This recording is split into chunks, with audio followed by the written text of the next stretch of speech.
Bonjour à toutes et à tous, bienvenue dans cette vidéo de présentation du défi Cogito, le concours national d'esprit critique. Le défi Cogito a été pensé en réponse au constat suivant. Nous avons aujourd'hui dans la société une réelle défiance vis-à-vis des institutions et en particulier vis-à-vis de l'appareil médiatique dit traditionnel qui s'est installé.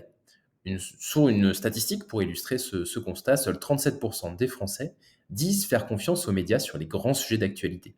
C'est ici une statistique du baromètre Kantar 2023 de la confiance des Français dans les médias. À cette défiance qui s'est installée depuis des années, mais qui s'accélère, nous avons évidemment le rôle du numérique, l'avènement des réseaux sociaux dans les transformations des pratiques de l'information, avec ici en illustration la statistique suivante, 53% des Français affirment partager des informations sans en vérifier la source, une statistique qui nous vient du sondage 2018 BVA pour la Villa Numéris. En bout de chaîne, si je puis dire, nous avons en particulier sur les jeunes publics des impacts, qui sont importants, des conséquences de la transformation de ces pratiques de l'information qui nous interrogent, sur des sujets de société majeurs, avec ici 69 des 18-24 ans qui croient au moins à une théorie du complot, selon l'enquête IFOP 2023 pour la Fondation Jean Jaurès et la Fondation Reboot.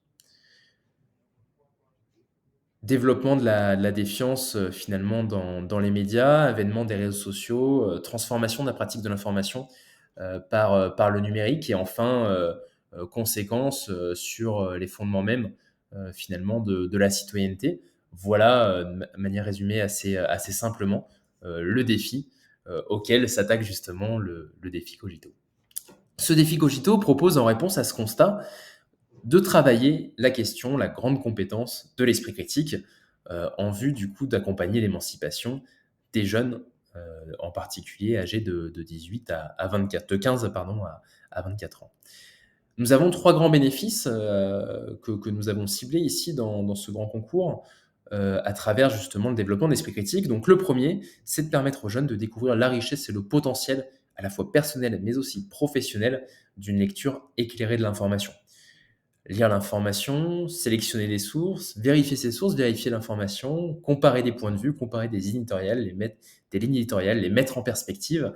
Tout cela en vue de partager de l'information sont autant d'étapes clés de la pratique de l'information qui vont mobiliser l'esprit critique et sur laquelle, du coup, on souhaite amener les jeunes à travailler ou au moins à s'interroger. Second grand bénéfice à travailler la question de l'esprit critique dans la pratique de l'information, c'est évidemment de mettre les jeunes en capacité de faire face aux défis des décennies à venir, défis qui sont déjà les nôtres aujourd'hui, hein, évidemment, qu'ils soient environnementaux, sociaux, économiques, internationaux, technologiques. Enfin, un troisième grand bénéfice sur lequel nous souhaitons travailler, évidemment, qui est un petit peu l'aboutissement de cette démarche-là, c'est de renforcer, de construire une citoyenneté qui soit responsable et émancipatrice à travers justement la mise en place d'une confiance raisonnée, plus raisonnée dans ce qui nous entoure, que ce soit directement en matière d'information, les sources finalement, à travers lesquelles nous allons nous informer, et plus largement finalement à travers l'ensemble des acteurs qui font l'information d'actualité aujourd'hui. Participer au défi Cogito, c'est très simple. Vous pouvez dès à présent inviter vos élèves et vos étudiants à prendre part au défi qui se tiendra du 15 au 29 novembre 2023. Sur ces 2 semaines, vos étudiants auront pour mission, auront pour objectif de préparer, de réaliser une revue de presse avec l'application Be My Media qui leur permettra d'accéder à plus de 500 sources spécialement sélectionnées pour le défi Cogito dans une très grande pluralité autour d'une thématique qui est la suivante, qui est celle de l'objectif de développement durable numéro 4 de l'ONU. Assurer l'accès de tous à une éducation de qualité, sur un pied d'égalité, et promouvoir les possibilités d'apprentissage tout au long de la vie. Ce sera évidemment l'occasion, ce défi Cogito, d'une plongée dans les objectifs de développement durable de l'ONU et en particulier de celui-ci.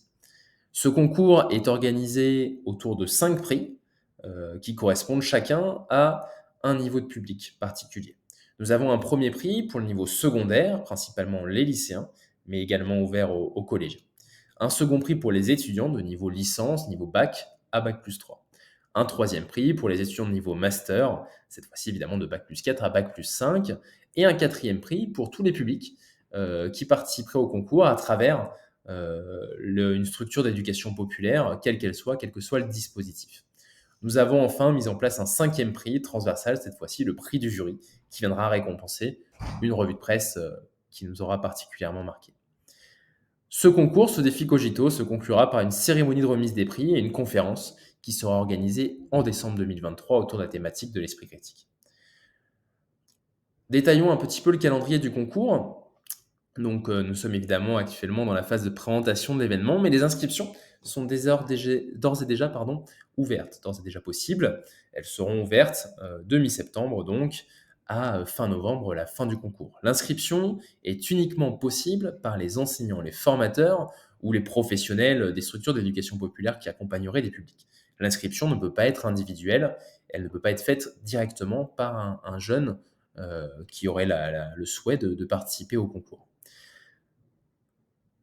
Cette inscription permettra ensuite de manière automatique à l'ensemble des jeunes inscrits pour participer au concours de recevoir leurs accès à BIM Media, de recevoir un kit pédagogique et méthodologique sur la production d'une revue de presse et surtout leur permettra très concrètement sur les 2 semaines du 15 au 29 novembre de s'informer, de lire des articles, de comparer des points de vue, d'en sélectionner et ensuite de composer, de mettre en perspective tout ça au sein d'une revue de presse qui sera ensuite du coup directement à travers l'application toujours remontée pour participation au concours.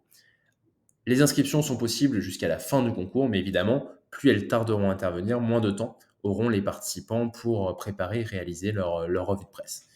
Si la participation au concours est individuelle, c'est bien chaque élève, chaque étudiant qui va produire et envoyer une revue de presse pour participation au concours. Elle peut évidemment faire l'objet, cette participation au concours, d'un projet pédagogique collectif où là, évidemment, l'enseignant, l'éducateur, le formateur peut avoir toute liberté pour animer une session et des travaux pratiques, par exemple, autour justement de la question de la revue de presse et accompagner collectivement chacun des participants dans ce concours. À l'issue du 29 novembre, s'ouvrira une phase classique de traitement des participations et des résultats qui nous emmènera jusqu'à la cérémonie de remise des prix qui se tiendra la semaine du 11 décembre. Cette cérémonie de remise des prix aura pour grande ambition d'ouvrir le champ des possibles sur la question de l'esprit critique.